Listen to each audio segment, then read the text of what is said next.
Nusa Tenggara Timur, bagi para mata pelancong, daerah ini adalah kepingan surga. Labuan Bajo, Bukit Sabana yang membentang luas, hingga ekosistem budayanya yang selalu sukses memukau dunia. Namun, di balik lanskap alamnya yang megah, ada sebuah kenyataan senyap yang harus dihadapi oleh jutaan warganya setiap hari. NTT konsisten berada dalam jajaran provinsi dalam tingkat kemiskinan tertinggi di Indonesia. Berdasarkan data Badan Pusat Statistik, persentase penduduk miskin di sini masih berkisar di angka 17,5%. Ini bukan sekedar angka di atas kertas laporan pemerintah. Ini adalah kisah tentang manusia, tentang perjuangan bertahan hidup di atas tanah yang menolak untuk kompromi. Mengapa wilayah seindah ini harus memikul beban kemiskinan yang begitu berat? Faktor pertama dan yang paling mendasar di NTT adalah apa yang disebut para ahli sebagai kemiskinan alami. Alam NTT memiliki karakteristik iklim semi arid atau kering. Bayangkan dalam setahun musim kemarau di sini bisa berlangsung hingga 8 sampai 9 bulan. Curah hujan yang sangat rendah membuat sumber daya air menjadi barang yang luar biasa mewah. Padahal lebih dari 80% penduduk miskin di NTT tinggal di wilayah pedesaan dan menggantungkan hidup sepenuhnya pada sektor pertanian tanda hujan.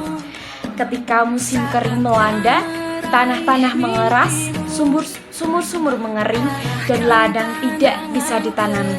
Disinilah ancaman rawan pangan dan stunting mengintai anak-anak generasi masa depan NTT. Kemiskinan di sini bukan sekedar akibat dari kemalasan, melainkan akibat dari ruang hidup yang dipaksa berdamai dengan kekeringan ekstrim sepanjang tahun. Tantangan NTT tidak berhenti pada iklim. Secara geografis, NTT adalah provinsi kepulauan, berbeda dengan Pulau Jawa yang terkoneksi oleh jalur darat yang mulus. Wilayah NTT terpisah oleh selat dan lautan. Kondisi ini menciptakan masalah yang besar bernama isolasi geografis. Membangun infrastruktur di daerah kepulauan membutuhkan biaya berkali-kali lipat lebih mahal. Akibatnya, banyak desa di pelosok pulau terpencil yang belum tersentuh aspal jalan yang layak, listrik yang stabil, atau jaringan internet. Ketika sebuah desa terisolasi, maka komoditas hasil bumi yang ditanam petani setempat tidak memiliki nilai jual yang tinggi karena mahalnya biaya transportasi menuju kota.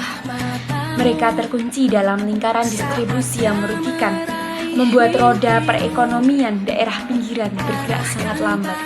Keterbatasan ekonomi ini berdampak langsung pada kualitas hidup manusia di NTT. Pendidikan dan kesehatan menjadi sektor yang paling terdampak.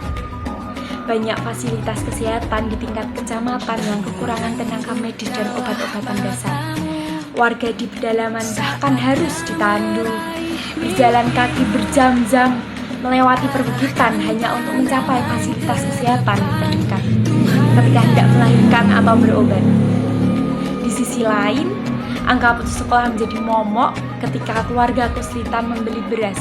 Sekolah seringkali dikorbankan agar anak-anak bisa membantu bekerja di ladang atau mencari air bersih. Tanpa pendidikan yang tinggi dan akses kesehatan yang layak, generasi muda NTT kesulitan untuk bersaing di pasar kerja modern. Akhirnya, memaksa mereka terjebak dalam lingkaran kemiskinan sistematik yang sama dengan orang tua mereka.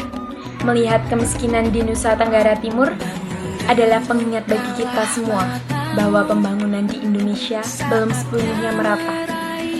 Kemajuan sejati sebuah bangsa tidak hanya diukur dari megahnya infrastruktur di pusat kota, melainkan dari bagaimana kita memperhatikan saudara-saudara kita yang berada di pulau-pulau terluar.